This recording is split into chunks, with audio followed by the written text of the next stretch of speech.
race car is in. Here they come off the turn. They rumble and they roar, and the green flags are out there 3 wide in the line. No doubt about it. Into turn number 1, Kenny Johnson is the survivor. He is the leader of the pack.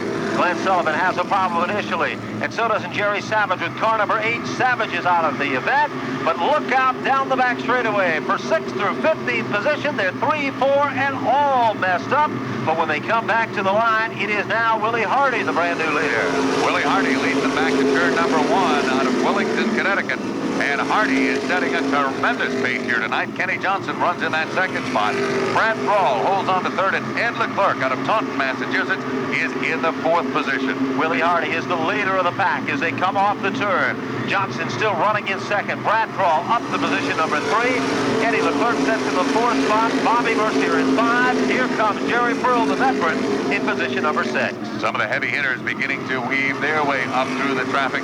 Ted Christopher, Jeff Barry, to mention just a couple of them, finding the pickings very, very tough tonight as the field is roaring off the 4th turn and headed back for the stripe. It is still the 21X of driver Willie Hardy Jr. Willie Hardy still trying to hold on at the front of this field. Meanwhile, a little further back in the pack, Mike Paquette is looking very strong with the Bill Flynn Racing Engines number 1. He is now up to the 7th spot. Off the 4th turn, Hardy is still the leader. 2nd is still Johnson. 3rd is still Eddie Leclerc. And 4th is Brad Thrall with car number 93. Bobby Potter right directly behind the 179 of John Jensen. Trouble now. We've got one around, and it's Bob Mercier goes spinning in turn 2. He is down off the racing surface itself. Let's see what's going to happen. He gets it fired back up, and I think we're going to still stay in green. Mercier does indeed refire that car back out on the racetrack, and Willie Hardy continues to keep the pedal to the metal. Hardy really able to pull away as he exits the turn, but Johnson is able to close up in entering the turn. Well, quite an interesting story is what's going on at the front of the field. The car that leads this event is sponsored by Cardinal Buick, car number 21. Meanwhile, Teddy Christopher battles with Mikey Paquette for the 6th and 7th spot. Christopher picked up a spot. He is looking strong at the front of this field. Mike Paquette doing an outstanding job with the Bill Flynn car. Is only his 2nd week behind the wheel of that machine in competition here. And once again, he is showing that he really knows how to get the job done as well. The 48 of Ronnie Humes running very, very strong tonight. But don't count out the 13 of Rocco. 13 seems to be the number to keep your eye on because Teddy Christopher's looking just as good as Ron Rocco is. Willie Hardy is still the leader. The Cardinal Buick folks are excited as their car leads this event. A Buick at the front of this field into turn number 1. And a driver that we have really not heard all that much from in the 1989 season is making his presence felt up front. That's Jerry Pearl in the Partica Chevrolet machine. Car number 33 as Pearl has managed to work his way all the way up into the top 5. He is directly in front of Ted Christopher. Pearl is a real gem, if you will, when it comes to driving a race car. Into turn number 1, Eddie Leclerc is setting in the 3rd spot. Johnson gets out of shape. He backs out of it, somehow corrects the automobile. That puts Eddie Leclerc in the 2nd. Remember in the qualifying rounds, we told you that this guy was really starting to come into his own. Tonight he's showing that in position number 2. No question about that. He's unable at this stage of the game to reel in the rear bumper of Willie Hardy, but he is running very strong and handling exceptionally well. Ronnie Humes also looking very strong to the inside of Jerry Pearl. Pearl comes off the turn like a rocket, taps the back bumper of Johnson. Solid hit there, but off the 4th turn, the Cardinal Buick leads him back to the line for Willie Hardy. Hardy is doing exceptionally well tonight, but Ben, believe it or not, Eddie Leclerc has now managed to reel him in. A couple of laps ago, Hardy was about 4 car lengths ahead. Leclerc is now literally playing bumper tag with him as they enter turn number 3. Directly behind him, car number 93, that's Brad Thrall, doing another fine job as he continues to impress people as he has all season. Look out just in front of the leaders. We've got traffic, and it could become a major factor here. Let's see what's going to happen. Lead pack of cars coming up on lapped automobile. Off the fourth turn, it looks like we could have trouble into turn number 1. Passing flag is being issued. The left automobile yields to the faster car.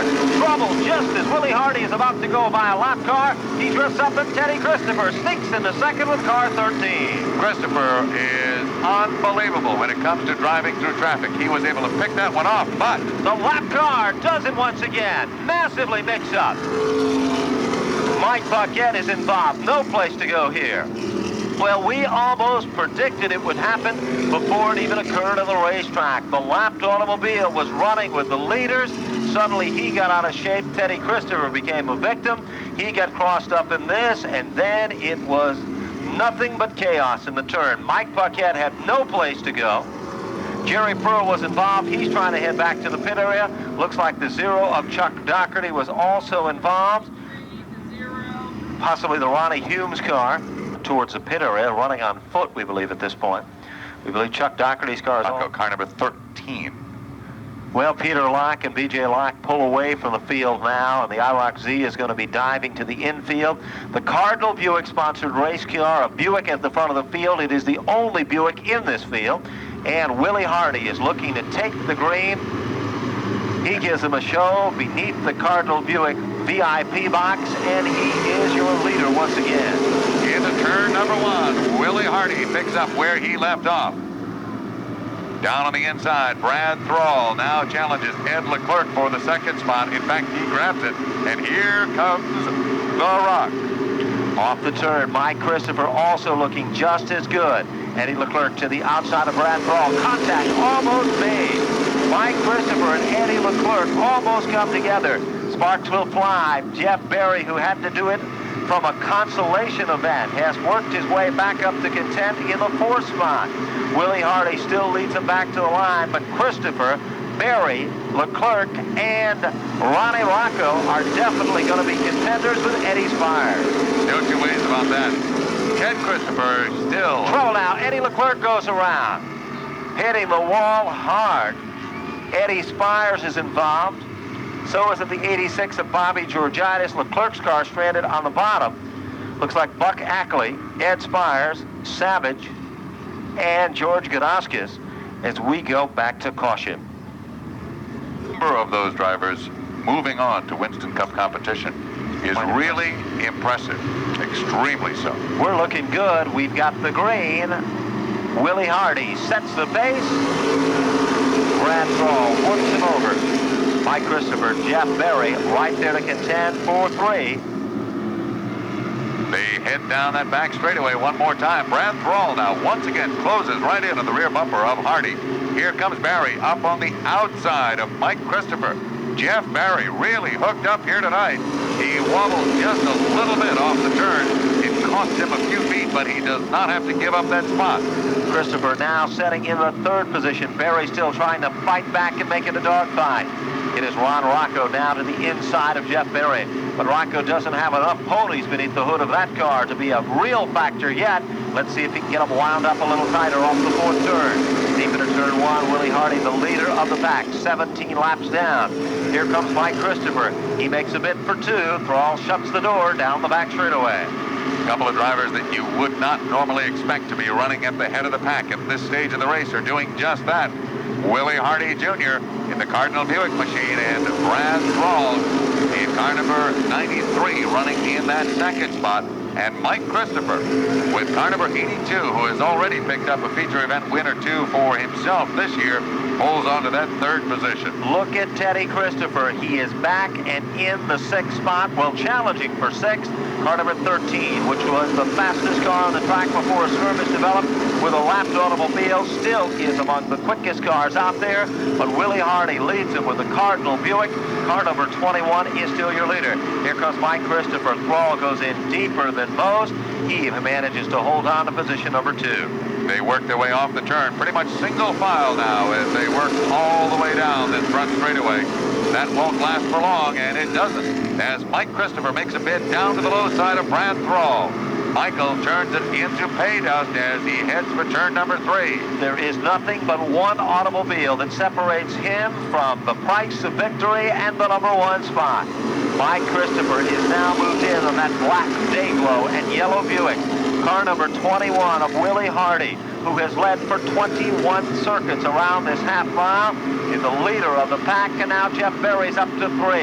Ron Rocco forces Thrall to run the outside groove, and Rocco just doesn't have the ponies again off the turn. Now Jeff Berry is moving in. Here comes Mike Christopher to bid for the lead. He looks to the inside, Ben, thinks better of it, tucks right back in on the rear bumper of Hardy, as Willie has that car hooked up and is running exceptionally well in the groove here tonight. He knows where he should be. Now, all of a sudden, to the outside of the second place car is Jeff Berry. He's not able to put that together, however, but Rocco has been able to get by Thrall, and Rocco is up to 4th. Sparks will fly. They bump and they make contact. Rocco and Jeff Berry come together.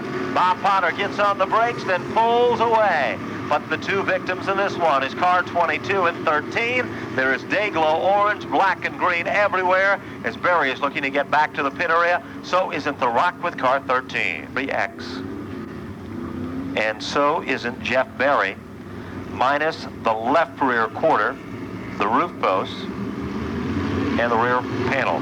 He times that one absolutely perfect as the green flag comes out just as Jeff rejoins the field, and Willie Hardy gets the jump one more time. He brings Brad Thrall and Mike Christopher right along with him. Michael works to the high side of Thrall. Thrall has a slight advantage down low, but Michael has the horsepower under the hood, and Mike moves into second. Here comes Ted to the outside of Thrall. It is Hardy, Christopher, Thrall, Ted Christopher. Off the turn they come. Challenging down low, it's the 57 of Jawanski, and here comes Bobby Potter. No question about it, Russ. You called it right earlier when you said that car 21 is running right where he's supposed to on the racetrack. We've got another yellow. It is caused by a spin. This time it is St. Angelo with car number 07 out of Barrington, Rhode Island. The excitement of the races here at the Speedway by contacting Kenny Meisenhelder at KGM Video Productions and get your very own video cassettes. Out of the pit area, Ron Rocco comes back out. We believe he is down a lap. Ronnie Humes possibly a lap or more. Remember, he had problems earlier. Green flag, back out. Now, this time by, things change just a little bit as Mike Christopher has the advantage and Christopher has the lead, in fact, as they head for turn number 1. Different lead, different lap. The story is Mike Christopher at the front of the pack. As they head down the back straightaway, it is now brother Ted who's up to second. Willie Hardy's luck has suddenly changed as the Christopher brothers duke it out. The twins run 1-2 as they come back to the line. We've got another problem. The 64 of Gary Leach has had a suspension failure on the left front of that car. Either that or the left front tire has gone down, but looks like the left front, Russ, as he's trying to get back to the pit area. Gary Leach, another one of those drivers that just doesn't seem to have any luck at all. Keep in mind, next Friday night, it is 3 divisions of race cars. The Pro Stocks join in along with the Winston Racing Series pace. Christopher begins to inch forward. And Hardy says, I'm the one that's in charge here. Here we go. Off the turn they come. Green flag is out, and Hardy has a slight advantage, but Christopher will actually lead into turn number 1. Mike Christopher out in front. Suddenly Teddy's car starts to falter. Here comes Brad Thrall. Thrall goes to the outside of Willie Hardy. Through turns 3 and 4. Trouble now. Thrall is out of shape. Bob Potter is involved. Teddy Christopher. Rocco goes sliding down low. We've got them all over the racetrack and through the infield. Potter is able to drive away. Ronnie Humes takes a ride down through the infield as well. And we'll look for a start. Here they come. Chris Hopkins steers them down. He lets them loose. And as they exit turn 4, sparks fly, but everybody makes it through, and Mike has the lead in the line. No question about it. Mike Christopher is back in command of this event. Willie Hardy has to settle for second. Jawanski works his way up to third. He is an unclaimed factor here, and so is it the 179 of Jensen. Bob Potter has done it the tough way. He has went over, around, and through, and now he is up to position number 5 with car number 51. Halfway down, halfway to go. Off the second turn, down the back straightaway, Mike is able to open things up just a little bit now, and Shawanski takes a peek to the inside of Hardy. Can't make the move that time, but Shawanski is really on a roll with car number 57. And Johnny Jensen, his first time out for the 1979 season, pulls onto the 4th spot with 26 laps posted up on the Winston Racing Series scoreboard. Brown all by himself with car number 57. Bob Potter just missed that. I'll tell you, he is like the cat with 9 lives tonight. Once again, the stage is set with the 82 of Mike Christopher getting the jump. Christopher and Hardy bringing the field around, and here comes Bobby Potter up and around Jensen. Potter has moved up into 3rd. Bob Potter started 16th on the grid. He is up to position number 3. Bob Potter is on his way to the front of this field. He now looks at Willie Hardy for a while, takes a peek at the outside. Bob Potter makes it look so easy as he aggressively goes to the outside of Hardy, off the 4th turn, into turn number 1. It is Potter now trying to take over the number 2 spot. He almost does it off turn 2. The Cardinal Buick number 21 sees the Coors machine taking over the number 2 spot. You recall the last time Bob Potter picked up a win here, it was doing exactly the same thing. Potter went up and around all the competition about 4 weeks ago and claimed the victory. He now sees Mike Christopher between himself and another win. And Michael sees nothing but clear racetrack and sunny skies in front of himself. The only thing that he's faced with is 16 laps of racing. Well, Mike Christopher is your leader, no doubt about it, but Bob Potter is already reeling him in. Once we see the number 51 get around Willie Hardy, he's showing us a real sample of the horsepower. Mike Christopher's got plenty of horsepower, but Bob Potter is moving in within striking distance. He is closing up that gap. I think we're going to see a bid for the lead in less than 2. Potter is really going in deep. If you watch the way he hits those turns, the leader is one thing. Getting by him is yet another. And that is what faces Bob Potter right now with just about 12 and a half laps left to run. Here they come off the turn. It is Mike Christopher and Bob Potter way ahead of the rest of the pack. Then the 21 of Willie Hardy, the 179 of Jensen, and the 6 of Pat Chambrello. Mike Christopher now can feel the challenges that are being applied here by car number 51 of Bob Potter. The pressure is on at the front of this field. Potter has reeled him in. He has made it look so easy so far, but the toughest part of this is about to be put to the test. Mike Christopher trying to hold on. Bob Potter, the veteran driver who runs so strong in this division, is right there to contend with him. But Christopher holds the groove in the same manner and profession that Willie Hardy had done it earlier to try to maintain the number 1 spot. If Potter is going to take over the lead, he's going to have to work for it and do it on the outside, and that's going to be tough for us. Sure is, but if you recall the last time that we were in this same situation, we've got problems down in turn number 1. And boy, he took a real hard hit, and it looks like the 64 of Gary Leach is parked beneath the Winston Racing Series billboard in turn 2. Jeff Berry tries to get back to the pit area.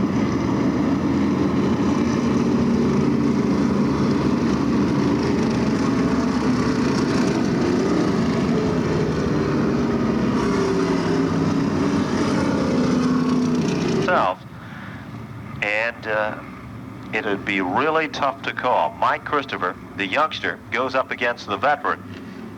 Willie Hardy and Jensen in the 2nd row. Shawanski. They jump on the throttles. Green flag is back out, and Mike Christopher has the advantage as they head back for the 1st turn. Into turn number 2. It is still Mike Christopher, the leader of the pack. Hutch gets the black flag. Bob Potter runs in 2nd. Suddenly Jensen slingshots into 3rd, then all of a sudden backs out of it. Brad Thrall goes to the outside. Here comes Potter to wind it up again on the outside of Mike Christopher. Bobby Potter not about to just chase the low side of the racetrack. Trouble now. Brad Thrall gets crossed up. Eddie Leclerc slams the wall hard. And we go back to caution once again.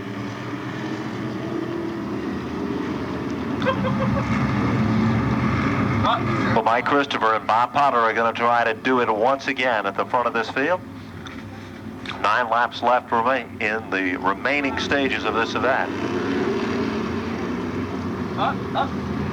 Chris Hopkins says, one more time, and now he's coming down from the stand.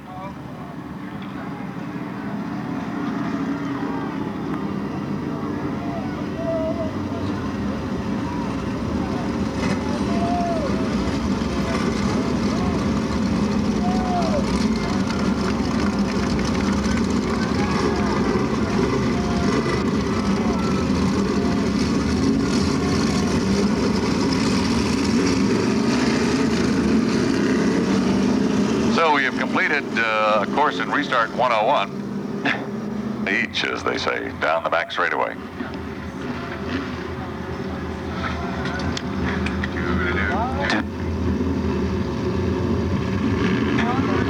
They begin to run it up through the gearbox. Green flag is back out, and it is Christopher Potter side by side. Bobby lets it all hang out, and at the line, Potter has the advantage. Back to turn number 1. Into turn number 2, it's pretty much evenly matched. Potter nose is out in front. Off that second turn, like a rocket, it is Bob Potter now in command. Mike Christopher has to settle for second. Ron Rocco is the 3rd car on the racetrack, but he possibly could be down a lap. When they come back to the line, it is Potter over Mike Christopher. Willie Hardy currently sitting in the 3rd spot. We believe that Rocco is down 1. Potter did exactly what he did only a few weeks ago when he passed everyone on the outside, went on to take down the win. About the only difference tonight is the leader at the time was Ted Christopher, and now tonight it was Brother Mike. When you're hot, and Bob Potter is hot and steaming at the front of this pack. He is awesome the way he worked the outside groove, setting the pace. Down the back straightaway, Mike Christopher in for second. Willie Hardy currently setting in the 3rd spot. Pat Chiambrello's great run in position number 4. Off the turn they come, this time by 44 laps on the Winston Racing Series scoreboard for Bob Potter, Mike Christopher, as they've managed to run away from the field. The 13 of Rocco is not in the 3rd position. As Ben has mentioned, he is down at least 1 lap, but that puts Willie Hardy into the 3rd spot. 5 laps to run and a challenge now at the line. Into turn number 1, it is Mike Christopher back in command of this event. He has moved back to the inside, and Christopher's now your leader once again. Swapping that lead back and forth, Potter and Christopher, this time by the final 4 laps scheduled to be run with Bob Potter and Mike Christopher. Potter now closes right in on the rear bumper. Looks one more time to the outside. Here comes Potter again. Looks to the outside, can't make the move that time, and yet is not about to give up. Through 1 and 2 they go. Michael down low. Bob looks to the high side once again as they head deep into turn number 3. Here comes Potter's move. Less than 2 laps remaining in this one. It won't be over till they reach the line and get the checkered flag. Mike Christopher still right there holding on, but Potter makes that outside lane work so impressively. Coming up on a lap car, remember what kind of problem that caused early in this event. And now it is going to be a factor as we go into the final lap. White flag is out at the line. 1 lap, the one that counts the most important in the 50. Down the back straightaway. Here comes Potter to move alongside. Mike Christopher still trying to hold on the bottom. Off the 4th turn, they come down to the line. Checkered flag is out, and Mike Christopher's got himself the win. Bob Potter in for second. 3rd is Willie Hardy. 4th, Chiambrello. 5th, unofficially, is Shawanski. Well, no doubt about it, he'll be heading down to the winner's circle. It is triple header action with the Pro Stocks joining the show. That will be the case for 3 weeks in the month of July, with the Modified Tour returning here on July 21st. Connecticut, the winner of the 50-lap double point feature. A very happy Mike Christopher from Plainville, Connecticut, as he fights off the likes of Bob Potter with less than 3 laps to go in the field. He picked up the top spot back on lap 47. and never looked back from there. During this Cardinal Buick out of Manchester, Connecticut 50-lap double-point feature this evening at the Stafford Speedway.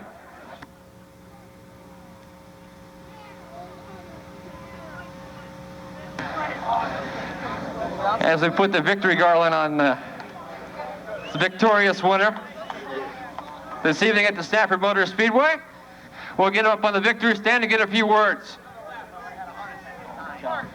Mikey Christopher, an absolutely flawless performance tonight. Trouble all over the racetrack. You seemed to go like 2 or 3 laps at a time. A caution would come out. You took the lead over on lap 24 from Willie Hardy, and you never looked back, and all of a sudden Bob Potter gets caught in a skirmish coming out of 4. He came out of nowhere, right up, tagged you on the bumper, went around you, and did you think you'd ever get by him again? No, I tell you, he was running real good on the outside, and the car was just off all night. We kind of had a skip all the way down the chute, you know, and it was a little loose skin off on the turns, and I knew if he got on the outside of me, you know, he would probably go by me. And then when he did, I said, well, I got to play some catch-up stuff, some time left, you know, and sure enough, he screwed up coming off the 4. I thought he was going to hit the fence, you know, and that was my chance, and it was the only one I had left, you know, with it. Did you think you gather it back when he got loose coming out of 4? Did you think you could get back on top? Well, when I saw him get real loose, I thought he was going to hit the wall, you know, and he really got out of it a lot, you know, just enough for me to get by, and that's all we needed. Mikey, you seem to have luck behind you. You know, I don't want to sound like a person who likes crashes or anything like that, but you crashed hard at Waterford. You totally put 2 clips on the car, front and rear. You come back, you win at Thompson. You crashed last week at Thompson. You come back and you win at Stafford tonight. No, I really have to dedicate this win and actually the whole season to my crew. You know, we've rebuilt the car 3 times in the year, you know, and not too many people can do that. And I really have to, you know, give the credit all to my crew. Chuck Madigan, my crew chief, Craig Regalia, my assistant, Eugene Senna, and Gene Leclerc. You know, the guys really helped me out a lot. And if it wasn't for them, you know, the car wouldn't even be here this week. Put in a lot of hours, and, you know, it's a real good effort. Exactly. Well, if we'd like to get Harry and his lovely wife from Cardinal Buick out of Manchester, how about a big round of applause for Mikey Christopher out of Plainville, Connecticut. Harry out of Cardinal Buick out of Manchester. If it wasn't for you, this whole thing wouldn't have got off tonight, Harry, and we really appreciate it. I want to say this is one of the best, hardest races I ever seen. Congratulations to the winner, really, without question. And you know, my car come in 4th. I'm very proud of Willie for doing what he did, but you're obviously the winner, no question. And with that, I present this to you on behalf of Cardinal Buick. Congratulations again. Sponsor the race. Thanks a lot. And I'm glad you support. We really want to be here. Thanks.